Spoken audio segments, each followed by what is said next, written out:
Muy buenas tardes a todos y bienvenidos al Masterclass Control de Velocidad y Posición, organizado por TechSoup y el Programa Integral de Mecatrónica. Este Masterclass tendremos como al ponente al ingeniero José Lazarte, quien es ingeniero electrónico, especialista en temas de electrónica analógica y digital. Ha participado en 2 programas de entrenamiento en Corea del Sur relacionados a aplicaciones industriales de la electrónica. Es miembro del ISA y del Instituto de Ingenieros Eléctricos y Electrónicos, graduado del Fab Academy 2014 en Fabricación Digital, un curso organizado por el MIT. En el desarrollo del siguiente masterclass podrá realizar sus preguntas o dudas en el chat de Zoom, en el botón de preguntas y respuestas que se encuentra debajo de sus pantallas. Gracias a todos por asistir y le doy el pase al ingeniero José Lazarte. Muy buenas tardes, ingeniero. Buenas tardes con todos, o buenas noches ya, porque ya son las 6 de la tarde.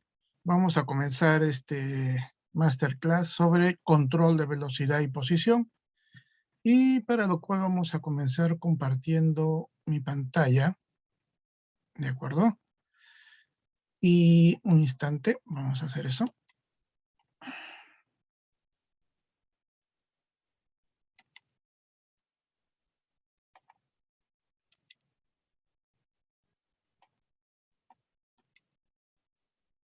Perfecto.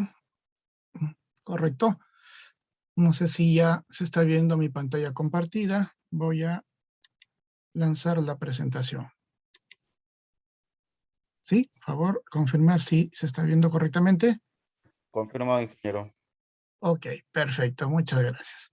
Bien, amigos, entonces vamos a comenzar este masterclass esta tarde hablando sobre el concepto de control de velocidad y posición, o lo que también se suele llamar el lazo de control de velocidad y posición. ¿De acuerdo? A manera de resumen de la temática, en la actualidad el uso de motores en la industria es muy extendido, pero lo importante de ello es que ahora los motores ya no trabajan de manera independiente con un arranque estrella triángulo o algo como eso, sino más bien están siendo controlados por equipos realmente sofisticados, que son, en principio, los llamados variadores de velocidad o servodrivers, ¿no? En este caso, dependiendo de los tipos de motores que se estén utilizando, ya que su alcance y capacidad y flexibilidad de uso ha extendido esto enormemente, ¿no? Principalmente a los sistemas en donde se requieren precisamente el control de estos dos parámetros, ¿no? El de velocidad y posición. A manera de antecedentes, ¿no? Vamos a tocar algunos tópicos relativos a los conceptos que deberíamos de tener en mente para poder nosotros entender cómo es que se logra este lazo de control. Luego vamos a aclarar un poco el concepto de lo que es control de movimiento, ¿sí? Lo que en inglés se denomina motion control.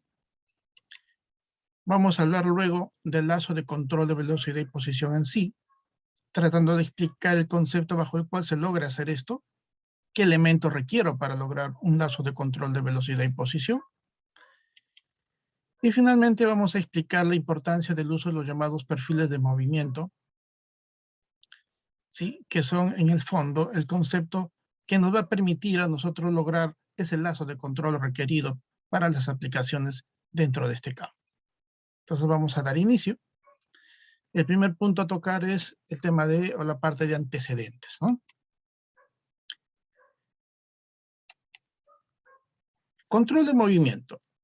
En este caso, para poder nosotros desarrollar cualquier tipo de trabajo, está involucrada la acción de movimiento. Esta acción de movimiento puede ser lineal o puede ser angular, dependiendo del tipo de trabajo que se realice, ya sea para la fabricación o manufactura, ¿no? De productos alimenticios o el ensamblaje de piezas, de partes en un equipo, ¿de acuerdo? Y en este caso es fundamental que para poder solucionar las necesidades de movimiento, ¿no? Nosotros apliquemos los conceptos pues de la automatización, ¿no? Y también dentro de lo que sería el ámbito científico muchas veces es utilizado, ¿no? El concepto de movimiento. En el campo médico también encontramos el tema de movimiento como una parte fundamental, por ejemplo en los tomógrafos, ¿no? Donde mucho de la acción se realiza a través de un movimiento controlado. Y en el fondo en la industria en general, ¿de acuerdo?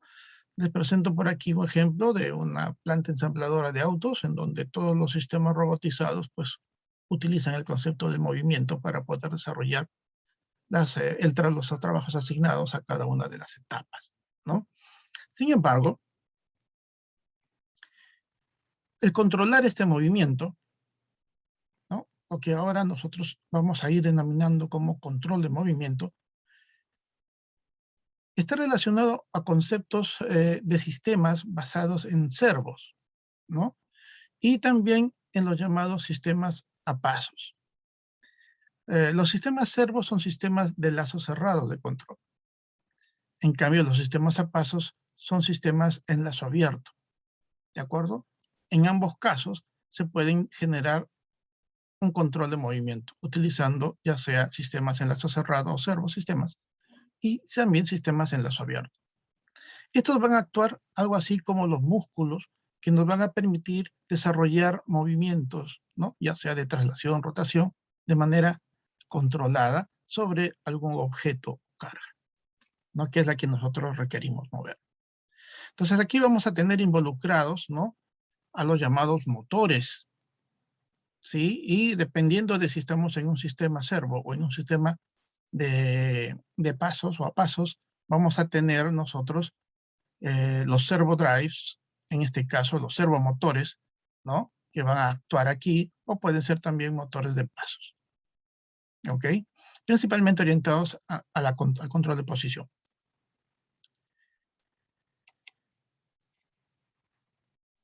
Ahora bien, como les había mencionado, los motores no trabajan solos, ¿no? Los motores requieren, para poder trabajar la parte mecánica, ¿no? El control de su velocidad de repente, ¿no? Entonces se solían utilizar muchas veces sistemas mecánicos para poder lograr eso, el cambio de posición, ¿no? Entonces se utilizaban, por ejemplo, engranajes, levas mecánicas, manivelas, que nos ayudaban un poco a desarrollar ese control de posición que requeríamos. Sin embargo, en la actualidad, para realizar estos cambios de posición y velocidad, ya no se utilizan tanto estos engranajes, levas mecánicas, ¿no? Sino más bien se utiliza un control electrónico que nos va a permitir suplir muchas de estos requerimientos, ¿no? Principalmente partiendo del control de velocidad. Debido a que al tener muchas partes mecánicas, muchas veces tenemos esos problemas de desgaste, ¿no? Ya sea por fricción de las piezas y otros factores como, por ejemplo, la temperatura, ¿no? Entonces van a haber problemas de desgastes en las partes mecánicas, lo cual involucra pues un sistema de mantenimiento bastante costoso en muchos casos.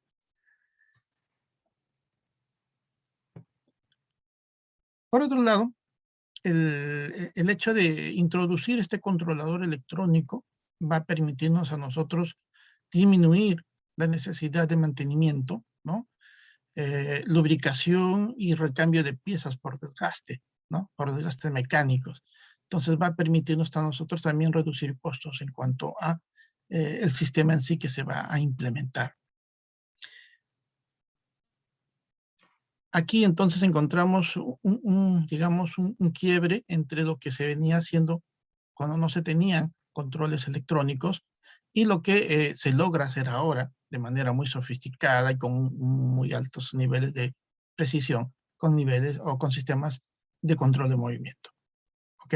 Entonces es un poco como el contexto en el cual pues se comienza a utilizar de manera efectiva y ya de manera intensiva en la actualidad los sistemas de control de movimiento.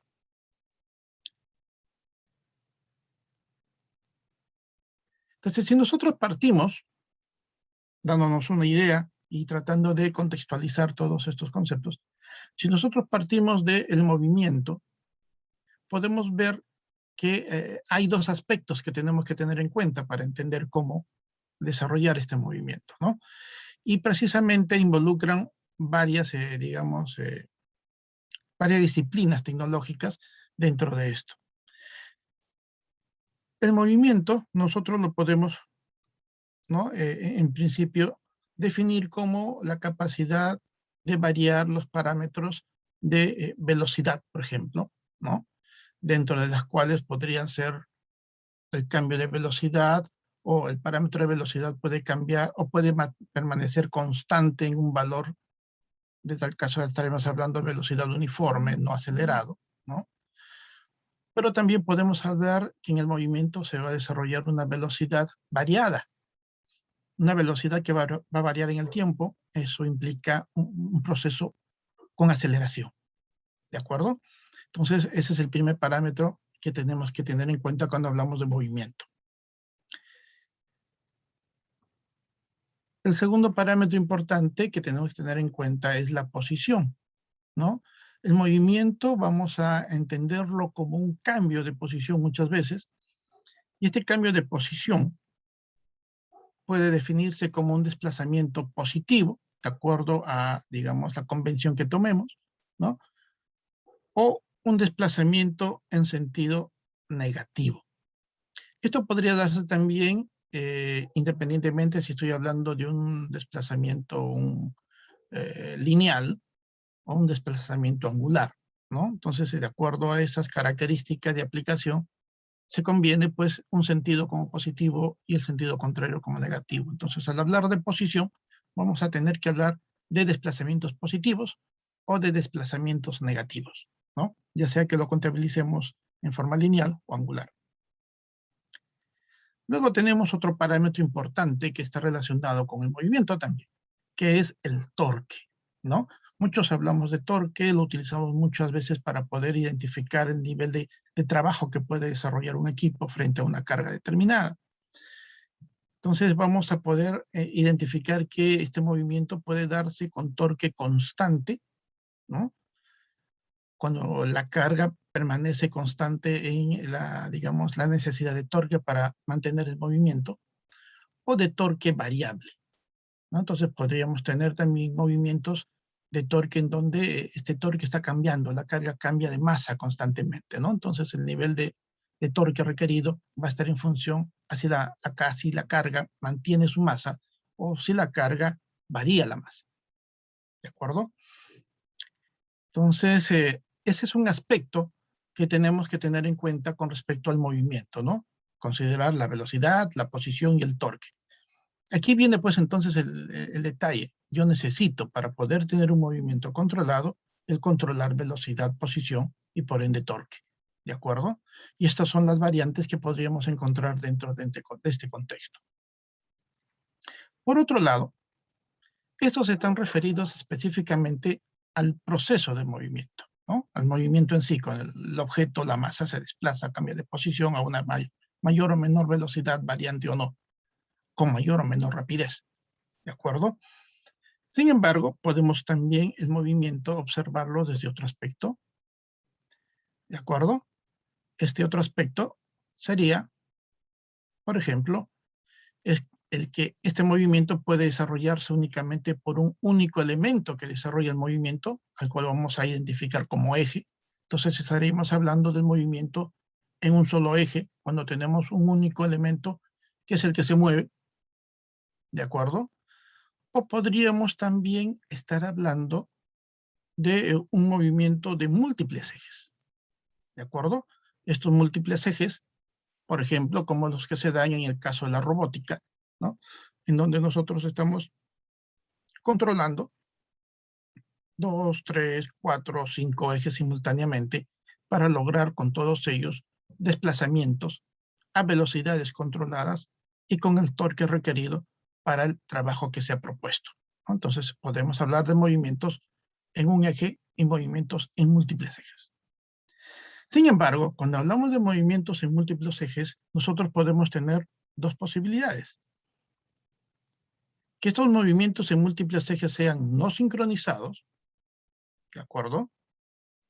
Yo puedo tener dos fajas que están transportando un producto, sin embargo, cada faja trabaja en forma independiente y no hay ninguna relación entre uno y otro. A eso se denominan movimientos no sincronizados. Y podemos trabajar en base a movimientos de múltiples ejes, pero sincronizados. Y es aquí en donde esto cobra mayor importancia y relevancia, ¿no? Por ejemplo, el brazo robótico que se ve en la pequeña animación sería un ejemplo de lo que es un movimiento de múltiples ejes sincronizados, ¿no? Porque cada movimiento en cada eslabón está sincronizado para lograr un objetivo, ¿no? En el trabajo que este sistema está desarrollando.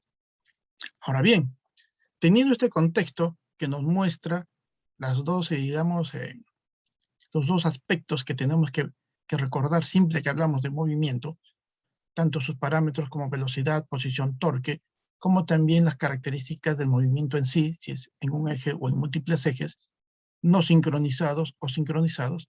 Dentro de todo este contexto, ¿cómo definimos nosotros el control de movimiento? ¿No? Si hablamos de un movimiento en un solo eje, pues no tenemos todavía las herramientas adecuadas para poder decir que esto es un motion control, un control de movimiento, un sistema de control de movimiento. ¿De acuerdo? ¿Qué elementos o qué requisitos necesitamos para poder decir que estamos hablando de control de movimiento? ¿Necesitamos desarrollar un movimiento? Sí. Pero un movimiento en un eje o en múltiples ejes. Mínimo 2. Entonces estamos hablando de múltiples ejes. Y si son de múltiples ejes, tienen que ser no sincronizados o sincronizados. Entonces aquí el concepto es que tienen que ser sincronizados. Cuando reúno estas tres características, movimiento, donde tengo control, velocidad y posición, perdón, velocidad, posición y torque, de múltiples ejes sincronizados, entonces ya tengo los elementos que van a definir lo que podemos denominar control de movimiento, ¿no? Entonces esto es importante para poder diferenciar, ¿no? A nivel de aplicación, cuando realmente hablamos de control de movimiento o cuando simplemente estamos hablando de control de ejes independientes. ¿De acuerdo? Ustedes ya se estarán dando cuenta, por ejemplo, que la robótica viene a ser un caso particular del control de movimiento o de lo que se denomina motion control, ¿no? Estaría dentro de lo que es motion control. Pero no solo la robótica es motion control, ¿no? Ese es un detalle importante que tenemos que aprender a discernir. ¿De acuerdo? Ahora bien, ahora que ya entendemos cuál es el contexto donde se aplica el motion control, vamos a comenzar a definir cómo se da este concepto de motion control y qué elementos van a tener que intervenir. Y ahí es donde nosotros vamos a encontrar la necesidad del uso de nuestro lazo de control de velocidad y posición.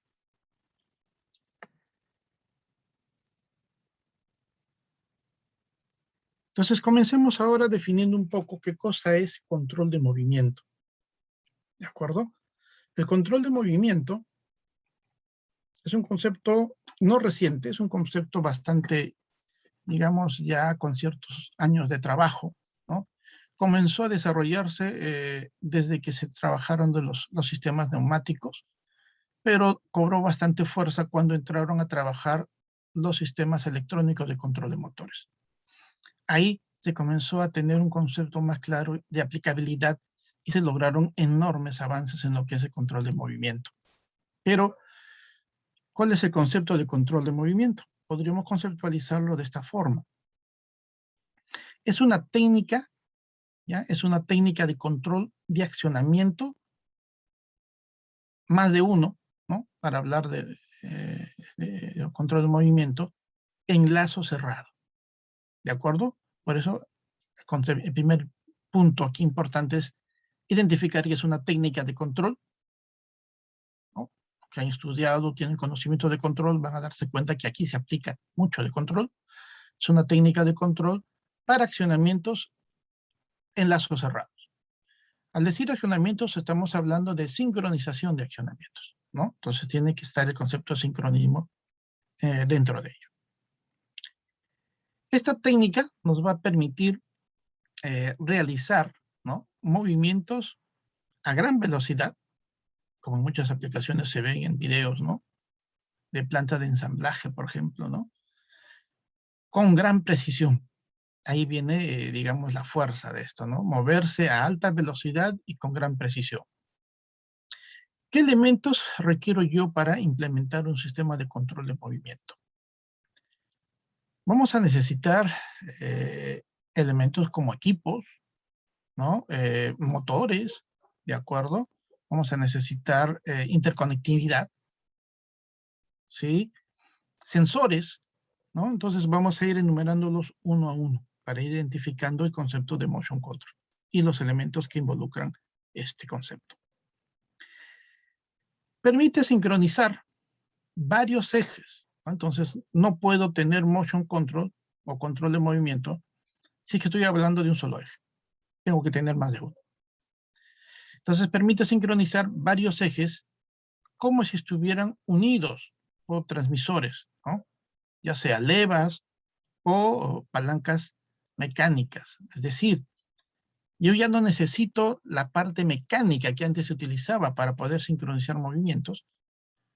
Cuando utilizo los conceptos de control de movimiento, yo puedo sincronizar más de un eje sin la necesidad de toda esa mecánica añadida, ¿no? Y esa es una gran ventaja en la actualidad y es por eso que esto ha avanzado enormemente. ¿De acuerdo? Bien, entonces el primer elemento, o la primera, digamos, equipo que necesitamos identificar aquí es el llamado controlador. ¿De acuerdo? El llamado controlador de movimiento. Este controlador de movimiento tiene un papel fundamental. Es lo que se denominaría como el cerebro del sistema, ¿no?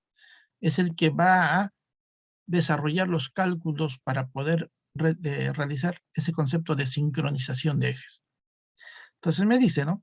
Calcula la posición teórica, ¿no?, según el movimiento programado. Es decir, él va a desarrollar cálculos que me permitan identificar los estados durante un proceso de movimiento. Esto lo suele hacer generalmente a velocidades próximas a 1 milisegundo, ¿no?, dependiendo de, digamos, la rapidez del controlador que se esté utilizando. ¿De acuerdo? Y esto va a hacer, esta información, el producto resultado de estos cálculos, va a enviarlos hacia el llamado servo drive, ¿sí? Pero para poder lograr enviar estos datos a alta velocidad hacia el servo drive, él va a necesitar utilizar un bus de control. Es decir, va a requerir una interfase de comunicación que permita el envío de datos a alta velocidad para poder desarrollar precisamente los cálculos y enviárselo hacia el servo drive. Entonces, el otro elemento que constituye mi sistema de control de movimiento, aparte del controlador, viene a ser el llamado bus de campo. ¿De acuerdo? ¿Cuál es el trabajo del bus de campo? Su trabajo es el de transferir los datos desarrollados en el controlador, que van a terminar siendo, ¿sí?, los valores de posición en tiempo real y en forma sincrónica o síncrona, para poder tener la capacidad de darle al motor la información de lo que él debe de hacer. Entonces, a través de este bus de campo se envía toda esa información. ¿Cuáles buses de campo se utilizan? Bueno, vamos a encontrar aquí que hay relativamente una diversidad de buses de campo que pueden utilizarse. Acá les doy una idea, ¿no? Dependiendo mucho del fabricante, ¿no? De la tecnología que utilice el fabricante. Probablemente en la actualidad uno de los más populares es el Profinet, ¿no? Es el Cercos y es el Ethernet, pero no son los únicos, ¿no? Cada fabricante que se dedica a esta parte, a esta rama de la tecnología, ¿no? Que es Motion Control, muchos de ellos desarrollan sus propios buses para sus equipos en forma particular, entonces no podemos generalizar. Por eso es que acá les presento algunos ejemplos de lo que serían los buses de campo utilizados. ¿De acuerdo? Profesor, muchos de ellos se utilizan también en los sistemas de automatización. Sí, muchos de ellos se utilizan en los sistemas de automatización. Entonces, hemos visto los dos primeros elementos, que son el controlador de movimiento y el bus de campo, ¿sí? Vamos a ver ahora el servoaccionamiento. ¿A qué vamos a denominar servoaccionamiento? El servoaccionamiento es el que se va a encargar de recibir las consignas, ¿no?, que me envía el controlador en base a los cálculos que él desarrolla. Se encarga de la regulación, en base a esas consignas, de los lazos de control, de posición, de velocidad y de par o torque. Entonces, vamos a tener dentro del servoaccionamiento sistemas de control muy sofisticados. En la mayoría de los casos son sistemas de control cerrado, uno no interviene en eso, y el equipo lo desarrolla en base a las consignas que nosotros vamos a ir alcanzándole desde el controlador de movimiento. ¿De acuerdo? La actualización la realiza, en principio, ¿no?, bajo una velocidad de transferencia de datos de alrededor de 128 microsegundos, que en realidad es bastante alto, en el sentido de velocidad, muy rápido, ¿no? La actualización la realiza a intervalos de 128 microsegundos. ¿A qué se refiere con actualización? Al estado actual que tiene el sistema, es decir, si yo tengo mi servoaccionamiento que ha identificado unos valores de velocidad, posición y torque, él está enviando esa información hacia el motor para que se desarrolle esos parámetros. Él va a cambiar, va a poder modificar esas condiciones cada 128 microsegundos. ¿De acuerdo? De tal forma que si las condiciones en la carga cambian, su capacidad de intervenir para poder modificar las condiciones para el requerimiento que la carga está teniendo en ese nuevo instante, las puede hacer cada 128 microsegundos. ¿De acuerdo? Y consigue que la posición real del eje, la posición física del eje, coincida con lo que la referencia ha especificado, es decir, en función al cálculo teórico, al cálculo que ha desarrollado el controlador de movimiento. Entonces, esta labor que realiza el servoaccionamiento es realmente vital dentro de este proceso. Sin un servoaccionamiento que tenga la rapidez suficiente para poder desarrollar esta actualización, pues su reacción sería relativamente lenta y no se podría alcanzar movimientos precisos a alta velocidad, ¿no? Lo que sucedía, por ejemplo, cuando se trabaja con un variador estándar, no un servo variador, ¿no? Y que pueda, pues, controlar la posición del eje de un motor, ¿no? Muchas veces no se logra un control del eje, se puede lograr control de velocidad, pero no de posición del eje. En este caso sí, precisamente por estos requisitos que tiene nuestro servoaccionamiento. Luego tenemos el eje mecánico en sí, o los ejes en este caso mecánicos en sí, ¿no? Quienes estarían conformados principalmente por el elemento que desarrolla el movimiento mecánico, en este caso el motor, ¿no? Entonces convierte el movimiento rotacional que el motor suele desarrollar, que es un motor, ¿no?, de movimiento angular. Recordemos que también hay motores de movimiento lineal, en la actualidad ya se están comenzando a usar con bastante frecuencia, reemplazando pues a toda la parte neumática. Pero en este caso el eje viene a ser precisamente ese elemento que va a generar el movimiento y que se va a, digamos, enlazar con la parte mecánica del sistema que va a controlar, ¿no? O al cual le va a generar el movimiento controlado, ¿ya? A eso es a lo que vamos a llamar eje o ejes, en este caso más de uno. Bien, entonces vamos a ver que entonces, luego de haber revisado cada uno de estos elementos, cómo se van a ir ensamblando unos con otros, cómo se va a organizar todo este sistema. Vamos a ver en la siguiente gráfica, aquí, ya un sistema de estos implementado. Podemos hacer un reconocimiento para identificar cada uno de ellos. Por ejemplo, ¿quién de todos ellos trabajará como el controlador de movimiento? ¿Quién de todos ellos será el servo accionador, ¿no? Entonces vamos a comenzar a identificarlos. Por lo pronto, hemos encerrado en un recuadro al elemento que va a trabajar en relación directa al control del movimiento, que viene a ser el servo variador y el motor, ¿no? Este es el servoaccionamiento. A esto es a lo que vamos a llamar servoaccionamiento. Recuerden que el término servo involucra control en lazo cerrado. Y eso es importante no olvidarlo, ¿no? Entonces, como ven ustedes ahí, entre el servo variador, el servo drive y el motor existen dos lazos, ¿no? Dos líneas que los unen. Uno es la parte de fuerza y el otro es la parte del feedback, ¿no? Entonces ahí tenemos un control en lazo cerrado.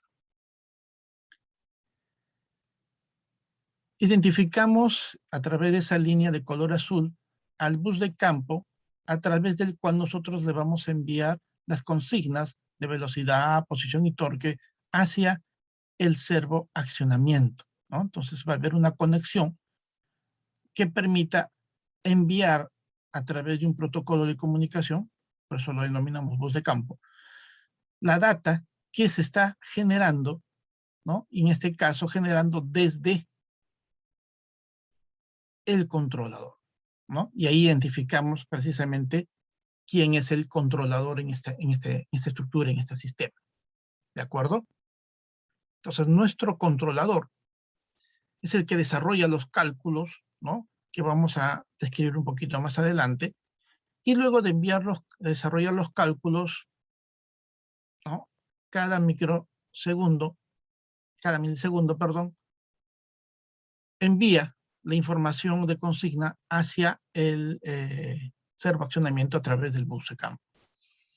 El bus de campo transfiere la información, el servoaccionamiento en base a esa información, a esas consignas entregadas, desarrolla el proceso de control directo sobre el motor, generando una capacidad de refresco y cambio de 128 microsegundos, ¿sí? Que es un valor promedio de la mayoría de los equipos, en este caso. Y finalmente nos estaría quedando pendiente, pues, el tema del accionamiento en sí, es decir, de los ejes que se están moviendo, ¿no? El motor enlazado mecánicamente a alguna parte del sistema, ¿no? Ya sea en engranajes o ya sea directamente en movimiento lineal de alguna faja, pues es el que se encarga de transmitir ese movimiento hacia la parte mecánica que va a servirnos para el proceso que queremos desarrollar. ¿De acuerdo? Encontramos también algunos elementos relacionados o colaterales, como por ejemplo, podríamos por acá mencionar lo siguiente. Estos sistemas, aparte de mostrarnos los que ya hemos mencionado, el controlador, el servoaccionamiento, el bus de campo y los ejes que se están moviendo, vamos a ver que el controlador tiene muchas veces, ¿no?, un elemento de interconexión hacia una PC, que es básicamente a través del elemento del que vamos a configurar al controlador, ¿no?, que puede provenir como información, ¿de acuerdo? Y también suele tener la posibilidad de interconectar terminales o HMIs para los usuarios, ¿no?, que van a interactuar a través de él para desarrollar el trabajo solicitado. Entonces, estos serían elementos añadidos o tecnologías colaterales que se utilizan alrededor del controlador. Entonces, entendamos que el controlador viene a ser el cerebro del sistema, ¿no? O sea, la capacidad de movimiento de la mecánica aquí va a estar enteramente desarrollado en base a un modelo, ¿no?, de movimiento en el controlador, ¿no? Y él envía las consignas requeridas, ya calculadas, hacia el servoaccionamiento, y él es el que las desarrolla. ¿Ok? Entonces, esto sería un ejemplo de lo que debería constituir un sistema de control de movimiento. Muchas veces los controladores no solo controlan un eje simultáneamente, ¿no? En este caso, se ha puesto de ejemplo esto para poder especificar cada uno de los elementos que lo intervienen, pero muchos de estos controladores controlan más de un eje, ¿no? En la mayoría de los casos, los controladores dedicados para control de movimiento o motion control trabajan con 7 ejes, 16 ejes, 32 ejes, ¿no? Ya sistemas mucho más sofisticados. Entonces vamos a encontrar controladores de movimiento con una gran capacidad de procesamiento de información. ¿Ok? Bien, entonces esto sería un poco lo que involucraría el concepto de lo que es motion control, qué elementos lo constituyen, cómo se interrelacionan sus elementos, qué trabajo debe desarrollar cada uno. Y ahora, una vez que ya hemos entendido un poco este contexto, vamos a explicar un poco sobre lo que es el tercer punto, que vendría a ser el lazo de control de velocidad y posición. ¿Ok? Dijimos, cuando explicábamos esto, unas diapositivas atrás, de que el concepto de control no es algo nuevo, ¿no? El concepto de control se utiliza en diferentes áreas de la tecnología en la actualidad, desde el control de iluminación, ¿no? Control, por ejemplo, de presión en los sistemas de distribución de agua o desagüe de repente, ¿no? En el aire acondicionado hay sistemas de control, ¿de acuerdo? Y también en el control de temperatura. Entonces, todos esos conceptos que ustedes de alguna forma de repente ya conocen, se aplica también aquí en los sistemas de control para velocidad y posición. Entonces, para poder entender un poco cómo se hace esto, vamos a partir de algo que ustedes conocen. Vamos a dar una referencia con respecto inicialmente a cómo actúa un sistema de control en el control de temperatura, por ejemplo, ¿no? Entonces vamos a tomar esto como un ejemplo y luego lo trasladaremos a mi sistema de lazo de control de velocidad y posición para un motor. En el funcionamiento de un sistema de control de temperatura, yo voy a tener, en principio, estos elementos. Aquí identificamos, por ejemplo, a la entrada de referencia, que me va a determinar la consigna, en este caso la consigna en temperatura, que nosotros vamos a requerir en el sistema. ¿De acuerdo? Vamos a tener un controlador, ¿no? Un sistema que se encarga de desarrollar o tomar la decisión de la acción. ¿De acuerdo? En este caso estamos identificando un controlador del tipo PID, o llamado también proporcional integral derivativo, ¿no? Probablemente el más conocido. ¿De acuerdo? Y que a través de este controlador nosotros vamos a identificar los niveles de consigna que se tienen que dar, ¿no?, al elemento que va a entregar la energía hacia el calefactor, que viene a ser en este caso este dispositivo, ¿no?, que va a poder regular el nivel de potencia entregada. Esa potencia entregada hacia el calefactor tiene que estar identificado a través de la temperatura sensada en él, para saber qué temperatura está generando, ¿no? Y esto es realimentado. Entonces estamos hablando de un sistema de control de lazo cerrado, importante, ¿de acuerdo? Sistema de control de lazo cerrado. Aquí, entonces, nosotros podemos, ¿no?, decir, la referencia va a proporcionar al controlador PID la consigna de la temperatura deseada, ¿no? T grados centígrados. ¿De acuerdo? Entonces, esa es la referencia o muchas veces también llamado consigna. ¿De acuerdo? Es el otro nombre que se le da. Valor deseado, ¿no? También se le da ese nombre. Luego, se recibe una realimentación, es decir, se determina, ¿no?, cuál es el valor que se tiene actualmente en el mundo físico de ese parámetro que quiero controlar, en este caso la temperatura. Entonces se recibe la realimentación a través del sensor de temperatura, ¿sí? Quien va a entregarme un valor de temperatura actual, real, ¿no? La que ahí menciona como temperatura real. Estos dos se van a tener que contrastar, y precisamente de eso se encarga mi controlador PID, ¿no?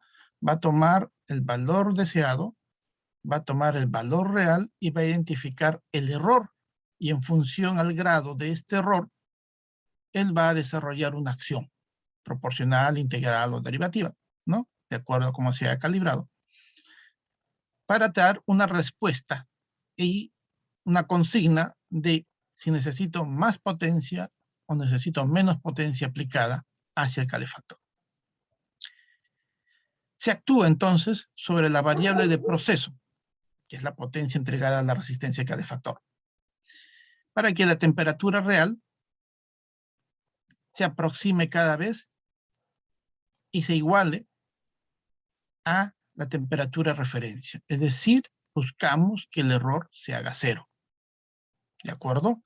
Entonces, ese ajuste, ese valor de ajuste, ¿sí? ¿Quién la desarrolla? La desarrolla el controlador. Este controlador, entonces, regula, como hemos mencionado, el nivel de potencia que debe de entregarse hacia el calefactor para lograr que la temperatura que se está teniendo alcance el valor de referencia o consigna. Esa es la forma como suele trabajar un sistema de control de lazo cerrado, ¿no?, que aquí lo hemos tratado de presentar a manera de ejemplo para ir recordando todos los elementos que intervienen en un sistema de control de lazo cerrado. Ahora bien, esto que aquí estamos planteando, vamos a trasladarlo hacia pues, nuestro controlador de velocidad y posición. ¿De acuerdo? ¿Cómo funcionaría entonces un lazo de control de velocidad y posición? Partiendo del mismo concepto. Tendríamos aquí nuestra referencia, ¿no?, que en este caso sería la referencia de posición. Tenemos un controlador, que podría ser también un controlador del tipo PID,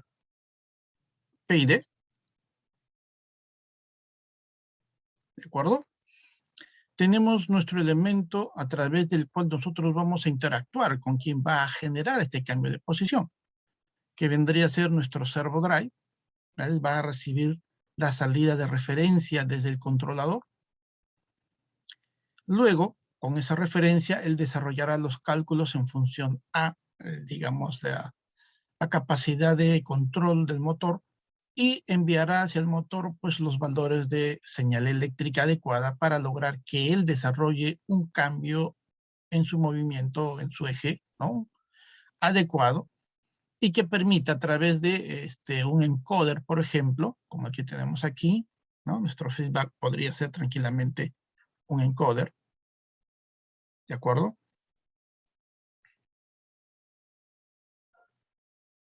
Determinarnos si la posición que se está alcanzando viene a ser o no la que la referencia ha determinado, ¿no?, la que la referencia ha marcado.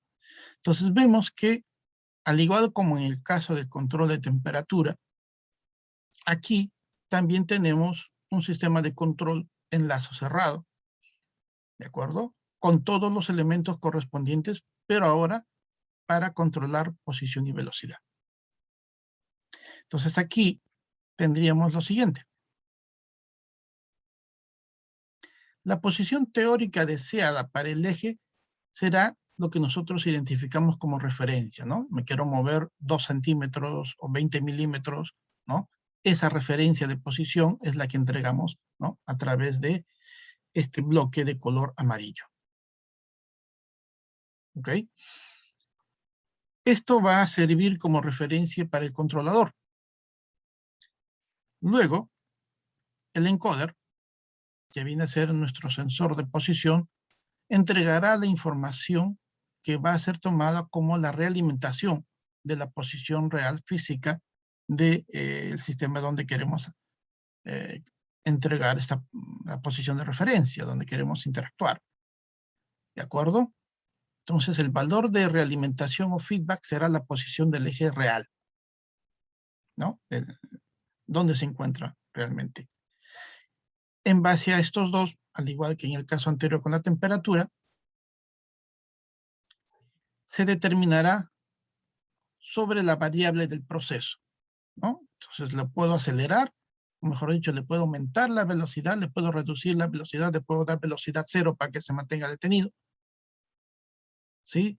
Entonces, eso precisamente lo da o lo hace el binomio, ¿no?, del servoaccionamiento, es decir, el servo drive con el servomotor. ¿De acuerdo? Ese control se realiza entre esos dos elementos, servo drive y servo control. Pero para que el servo drive sepa cuánto darle al servomotor, cuánto más o cuánto menos en la consigna requerida, pues entonces ahí tenemos la salida del controlador, quién es el que va a regular nuevamente, ¿sí?, el nivel de velocidad que tengo que darle. Más velocidad, menos velocidad, velocidad cero, velocidad negativa, ¿no? Entonces, eso precisamente lo va a determinar mi controlador. Y le va a enviar la referencia de salida hacia el servo drive, y el servo drive, a través de su etapa de potencia, actuará con el servomotor y este modificará la posición. Esta posición es leída a través del encoder, es nuevamente enviada hacia el controlador, se volverá a comparar con la referencia, se generará el error, este error actuará con los valores de caso P, caso I, caso D, y bueno, pues se generará una nueva salida de referencia y este sistema es el que irá poco a poco reduciendo, ¿no?, nuestro error, que en principio puede ser muy grande, pero lo irá reduciendo hasta lograr que la referencia se iguale a la realimentación. ¿De acuerdo? Y ahí pues obtendremos que la posición real coincide con la deseada o la posición teórica, ¿no?, la referencia. ¿De acuerdo? Entonces, como vemos, no es algo distinto a lo que ya se conoce con los conceptos de control, ¿no?, sino que ahora lo estamos aplicando ya a un sistema en donde parte de ese control ya está embebido dentro del servo drive, que vendría a ser el control sobre el motor, propiamente dicho, sobre el servomotor que se está utilizando. Aquí nosotros vamos a poder identificar lo siguiente.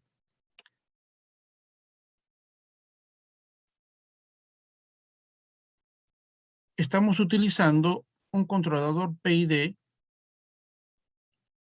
para poder desarrollar un lazo de control de posición. ¿De acuerdo? La posición entonces viene a ser el parámetro que yo necesito estar cotejando constantemente para poder obtener lo que quiero. El concepto no es complicado. ¿Dónde está lo complicado aquí? ¿Dónde está lo difícil aquí? Realmente lo complejo está precisamente no en esta parte, sino en cómo determinar la referencia, en darle la referencia adecuada para el movimiento que yo requiero. Entonces, podríamos decir que la dificultad está en el cálculo de la referencia. Probablemente ustedes se pongan en este momento a pensar entonces ahora, pero ¿quién va a hacer ese cálculo de la referencia requerida para este sistema? Bien, aquí es entonces en donde entramos ya nosotros a explicar.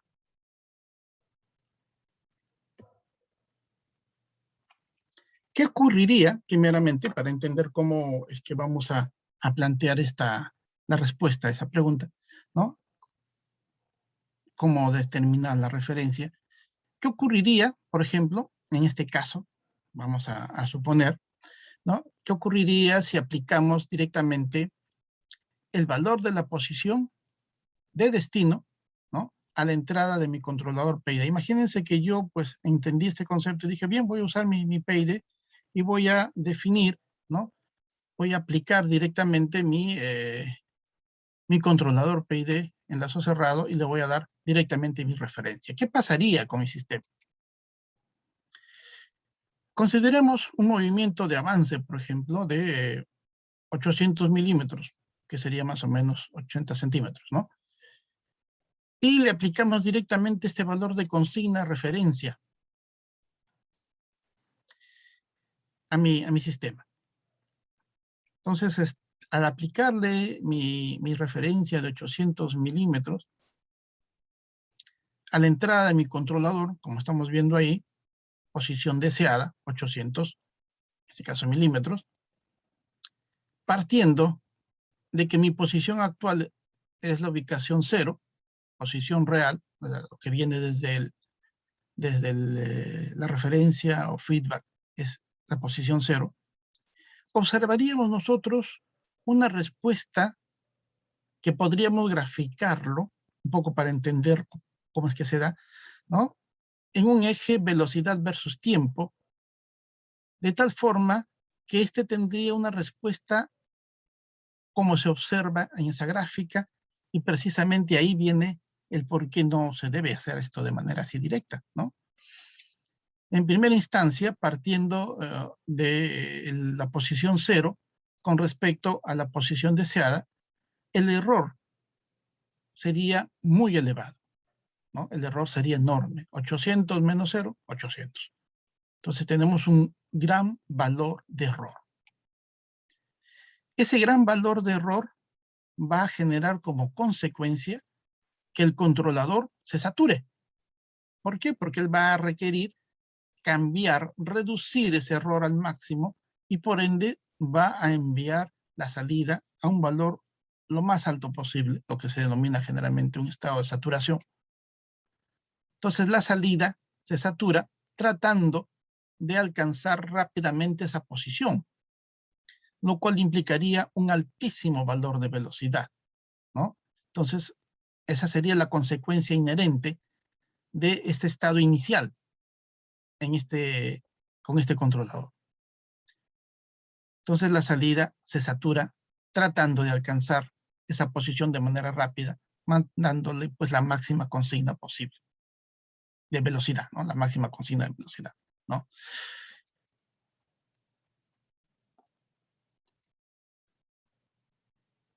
Al tratar de alcanzar esa máxima consigna de velocidad, para reducir el error al máximo, del máximo en el menor tiempo posible, se va a generar entonces un altísimo valor de aceleración. Entonces, si identificamos la aceleración como la pendiente de la curva de velocidad versus tiempo, estaríamos observando que precisamente en este primer tramo, que aquí vamos a identificar con una flechita, en este primer tramo, la aceleración, que vendría a ser la tangente a esta curva, pues es prácticamente infinita. Entonces el sistema se encuentra saturado, altamente acelerado, ¿no? Y por ende en una condición bastante inestable de trabajo. Esto generaría mecánicamente un enorme sacudón, ¿no? Lo que en inglés lo llaman jerk, sacudida. Entonces el impacto mecánico sería enorme, muy grande. El estrés mecánico sería muy grande.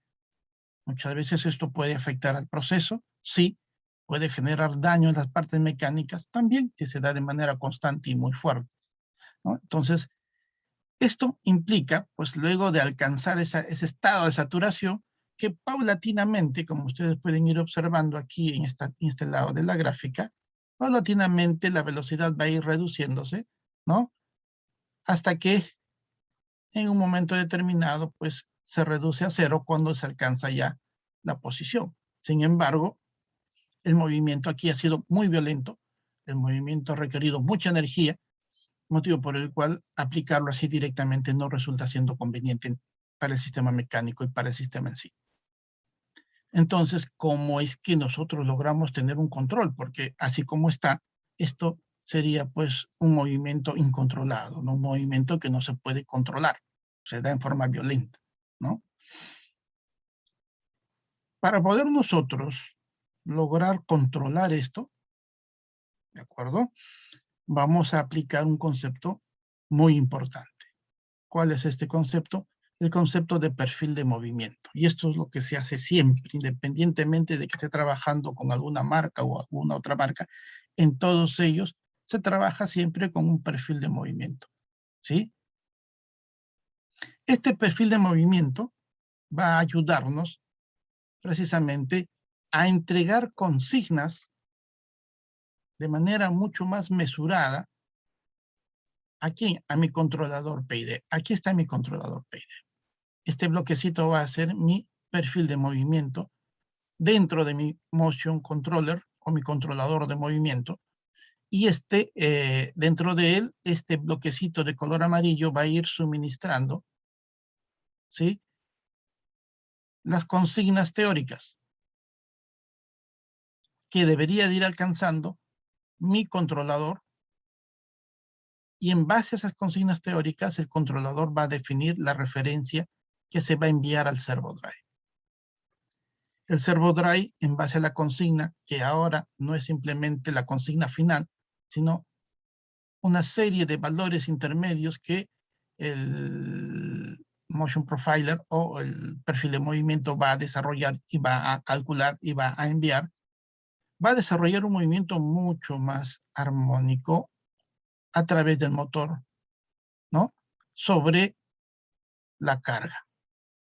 El encoder seguirá entregando la posición real, se seguirá contrastando con la posición teórica, de tal forma que una vez que se alcance, se enviará una nueva posición, seguirá nuevamente a enviar la referencia hacia el servo drive y este seguirá actuando.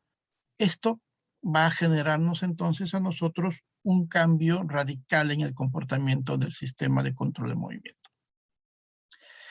Para realizar un movimiento de forma controlada, entonces, teniendo valores de aceleración, desaceleración, velocidad y posición de destino, estos van a provenir del llamado bloque de perfil de movimiento. Este bloque de perfil de movimiento, ¿de acuerdo?, va a ir actualizando los valores que se deberían de alcanzar, ¿sí?, a intervalos de aproximadamente 1 a 5 milisegundos, dependiendo de la performance del controlador de movimiento, ¿sí? Él va a hacer cálculos y en base a los cálculos va a definir consignas, de tal forma que el cambio total lo va a dividir en pequeños cambios, ¿sí? Y estos pequeños cambios controlados, calculados, se van a ir suministrando al controlador para que él genere la referencia. Se calcula, entonces, poco a poco, la nueva posición. Y esto va a permitirnos alcanzar la referencia de manera no violenta, sino de una forma mucho más controlada. ¿Cómo es este proceso que aquí les he descrito? La gráfica siguiente me lo muestra. Entonces, imaginemos que nosotros requerimos un cambio de posición, ¿sí? Este cambio de posición se va a dar necesariamente a través de un perfil de movimiento como el que les estoy mostrando, en donde voy a tener 3 intervalos muy bien definidos en el perfil de movimiento. El intervalo de aceleración, en el cual yo voy a ir incrementando la velocidad para lograr alcanzar ese movimiento, esa posición final. Una velocidad o tramo de velocidad constante, o de velocidad de crucero, como se le llamar en algunas ocasiones, en donde la velocidad no va a variar, sino que ya estoy cambiando de posición. Y un instante de tramo de desaceleración para poder detener, ¿no?, el movimiento precisamente en el punto correcto. Todo este proceso, que aquí lo estamos viendo, ¿no?, desde este punto de inicio hasta este punto final en donde tendría yo ya la posición alcanzada, ¿sí?, la vamos a dividir en pequeñas consignas, en pequeños instantes de tiempo, los cuales van a ir definiendo pequeñas consignas a alcanzar. O sea, yo no voy a pedirle violentamente esto como punto final al controlador, sino más bien voy a comenzar a definir pequeñas consignas. por ejemplo esta, ¿no? Y así paulatinamente cada cierto tiempo. ¿Cuánto es ese tiempo, profesor? Ya les dije, aproximadamente entre 1 a 5 milisegundos, dependiendo de las características del controlador que se esté utilizando, ¿no? Entonces yo puedo dividir todo el movimiento en movimientos parciales que se van a ir alcanzando cada milisegundo. Imaginemos que es 1 milisegundo, ¿no? Entonces, esta duración en tiempo es 1 milisegundo. Entonces, para saber cuál debería ser mi posición en el siguiente milisegundo, luego de iniciar el movimiento en cero, pues vamos a echar mano de cálculos que pueden ser tan simples como los de la cinemática lineal, ¿no? De tal forma que veamos que quién va a desarrollar esos cálculos viene a ser el bloque de perfil de movimiento. ¿De acuerdo? Entonces, la clave para evitar el estado incontrolado es el bloque de perfil de movimiento. Este bloque de perfil de movimiento calcula la posición teórica que va a tener el eje, en este caso la referencia de posición, en cada instante de tiempo, milésimas de segundo. De acuerdo, pues, ¿no?, a las consignas de aceleración, velocidad y desaceleración que se hayan especificado para el movimiento. ¿De acuerdo? Entonces, esto va a ir calculándose, ¿no?, cada cierto instante de tiempo, y esa consigna, ese valor de posición, ese valor de consigna, pues es la que se va a ir integrando al controlador, y el controlador en base a eso generará la consigna hacia el servo variador o servo drive. De tal forma que poco a poco, de manera mesurada, se va a ir alcanzando esta posición, evitando, ¿no?, ese salto violento, esa sacudida violenta debido a un valor de error enorme. Una vez alcanzado, pues, el nivel de velocidad de transporte de crucero o el valor de velocidad, vamos a ver que para los cálculos, en el caso del instante de aceleración, porque estamos aumentando velocidad, entonces la aceleración viene a ser la pendiente de esta curva, ¿no? La pendiente de esta viene a ser la aceleración. Podemos aplicar, como les decía, los conceptos de cinemática lineal para poder hacer ese cálculo. ¿Dónde va a estar corriendo esta ecuación? Esta ecuación va a estar corriendo en el bloque de perfil de movimiento. Él es el que va a generar esos cambios. Luego, a velocidad constante, la ecuación que describe este movimiento cambia, y en el proceso de desaceleración también se da la ecuación, se calcula y se van dando las consignas para que este proceso se dé de manera suave y controlada. Luego de enviar pequeños incrementos a la entrada del PID, este va a comenzar a desarrollar su movimiento de manera suave y controlada, como es que nosotros requerimos en el proceso, no de manera violenta como en el caso anterior, de tal forma que este controlador, con su perfil de movimiento, va a poder responder a los requerimientos mecánicos en la exigencia de la aplicación que se esté trabajando. Esto vendría a ser el concepto de cómo es que nosotros desarrollamos ahora nuestro lazo de control.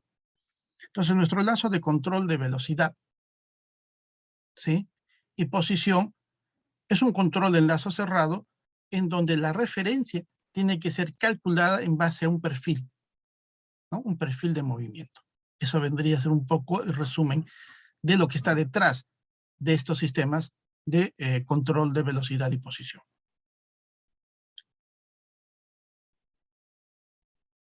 Acá tenemos una animación que nos muestra, pues, ¿no?, cómo es que esto se trabaja ya de manera un poco más intensiva, ya en una aplicación determinada. Este es un pick and place, por ejemplo, en donde yo, ya viendo el sistema y teniendo en mente lo que hemos hablado a lo largo de estas láminas que les he presentado ahora, ya podemos nosotros fácilmente identificar que esto es un sistema de control de movimiento, porque tengo un controlador, ahí lo tenemos, ¿no?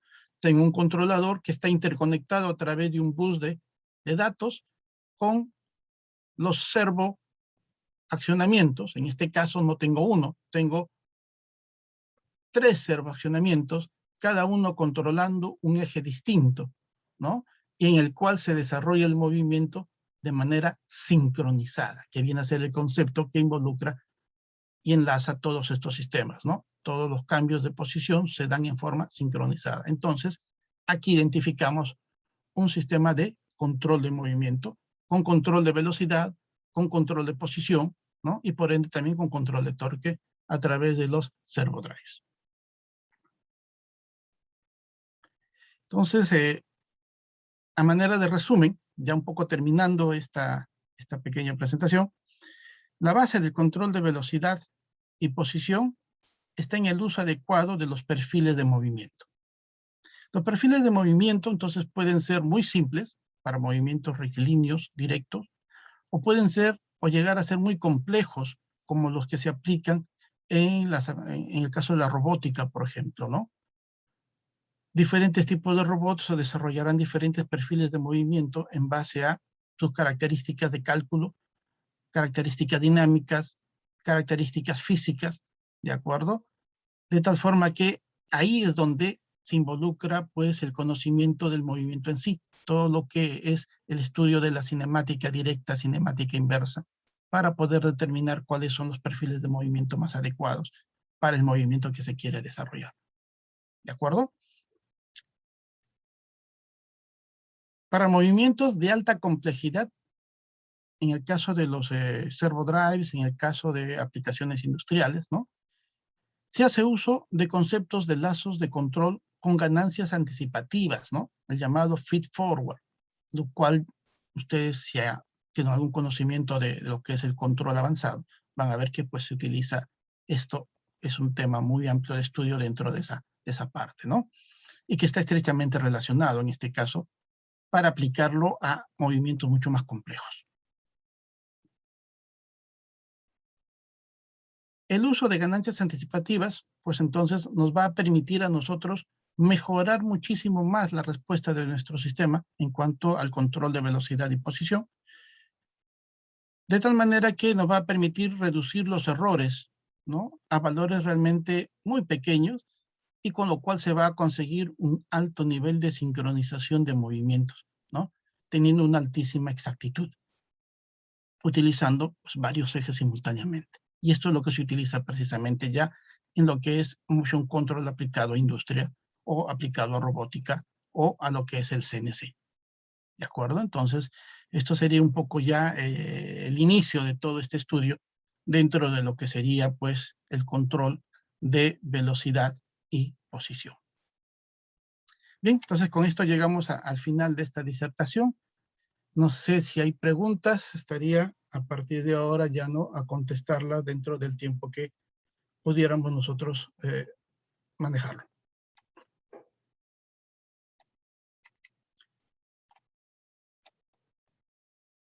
Buenas noches, profesor. ¿Cómo está? Buenas noches, buenas noches.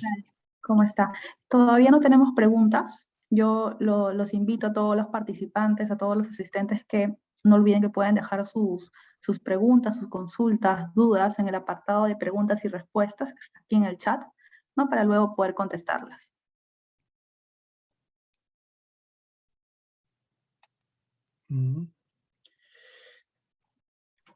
Estos conceptos que hemos mencionado en esta presentación son válidos independientemente de la tecnología que esté utilizando. O sea, la marca de los variadores o de los controladores es irrelevante. El concepto es de fondo, es un concepto base, es un concepto que todos tenemos que manejar, entender bien, si estamos metidos en el tema de lo que es motion control de alguna forma, ¿no?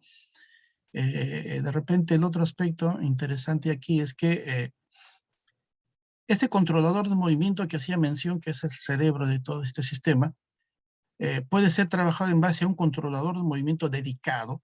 Se venden controladores de movimiento de 8 ejes, de 16 ejes, de 32 ejes. O también pueden ser muchas veces trabajados a través de controladores lógicos programables, o sea, PLCs, ¿no? O controladores como los PACs, que ya tienen capacidades de control de movimiento dentro de las herramientas que estos manejan. Y pues a nivel comercial encontramos muchas marcas que ofrecen equipos precisamente que tienen estas capacidades. ¿Ok? Entonces no es nada ajeno, ni extraño, ni sofisticado, ¿no? Se realiza precisamente también muchas veces dependiendo de la velocidad con la cual se quiere desarrollar el trabajo, se puede desarrollar con PLCs o PACs.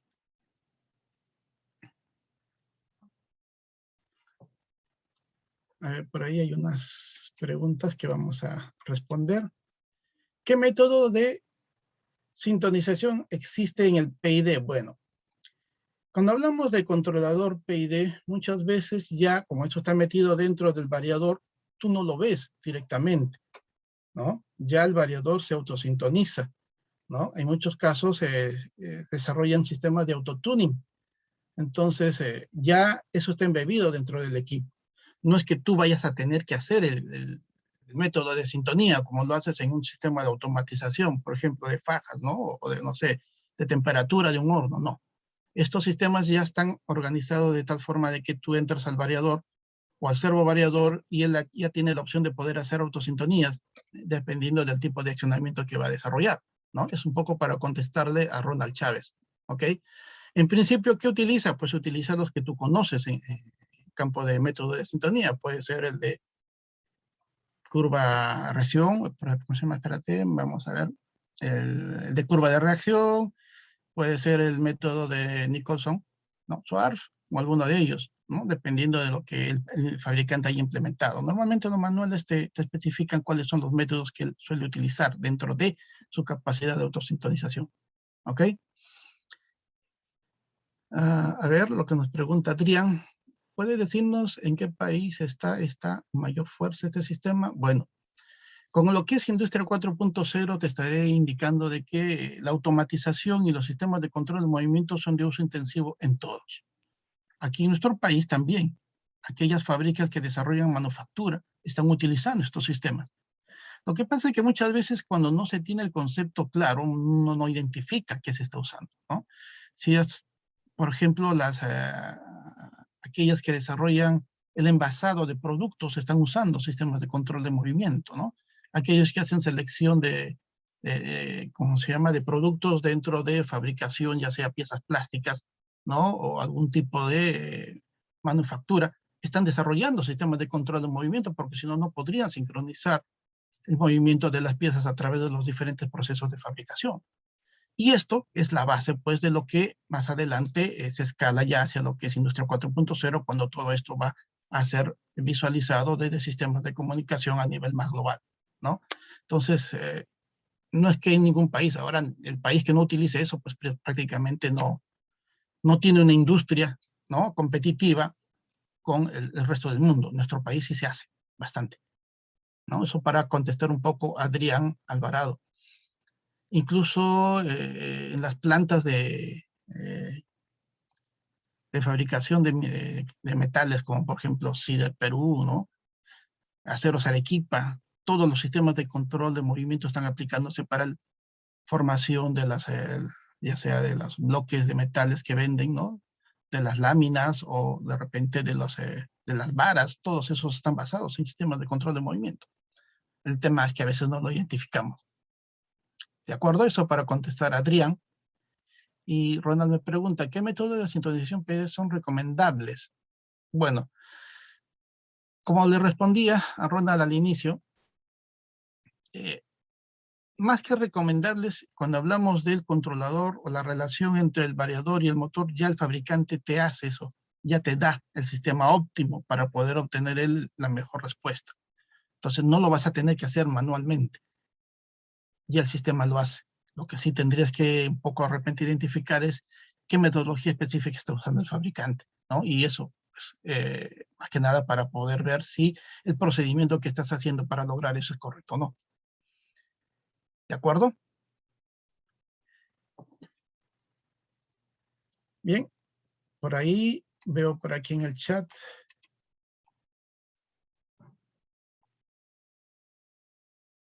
Por aquí.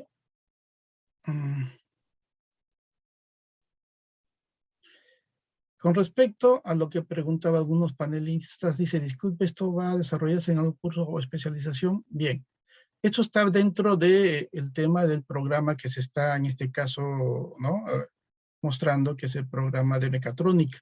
Yo creo que para eso la señorita anfitriona va a poder un poco, señorita Melissa va a podernos dar mayores alcances sobre el programa, en donde esto es parte de eso, puesto que se lleva el estudio de control de movimiento, ¿no? Hay un curso que está relacionado con esta temática. ¿Ya?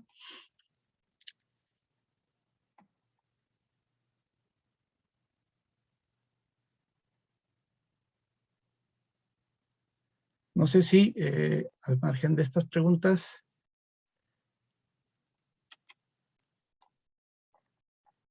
el tema de motion control es un tema bastante puntual, ¿de acuerdo? Sin embargo, vamos a encontrarlo con una gran gama de aplicaciones en industria, ¿no? Y eso es importante tenerlo siempre presente. Y ahora con lo que hemos visto, por ejemplo, de manera muy rápida en esta presentación, yo creo que ustedes ya pueden identificar cuando estamos hablando, cuando tenemos en mano un sistema de control de movimiento, ¿no? En el cual podemos ver precisamente estos conceptos de control de lazo de velocidad y lazo de posición. Bien, si no hay más preguntas, por aquí hay una más, me parece.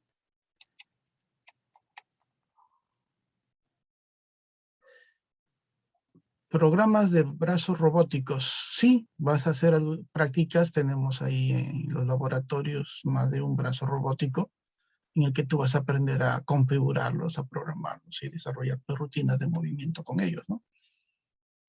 Así es.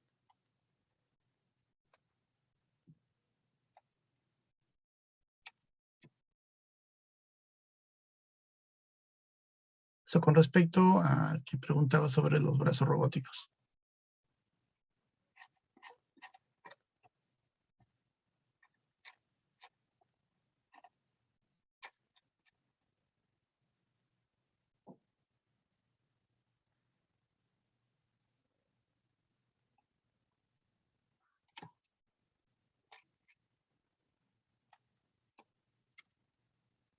Uh-huh.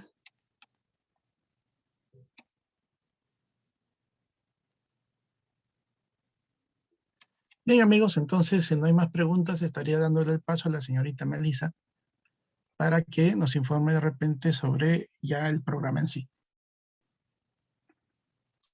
Gracias.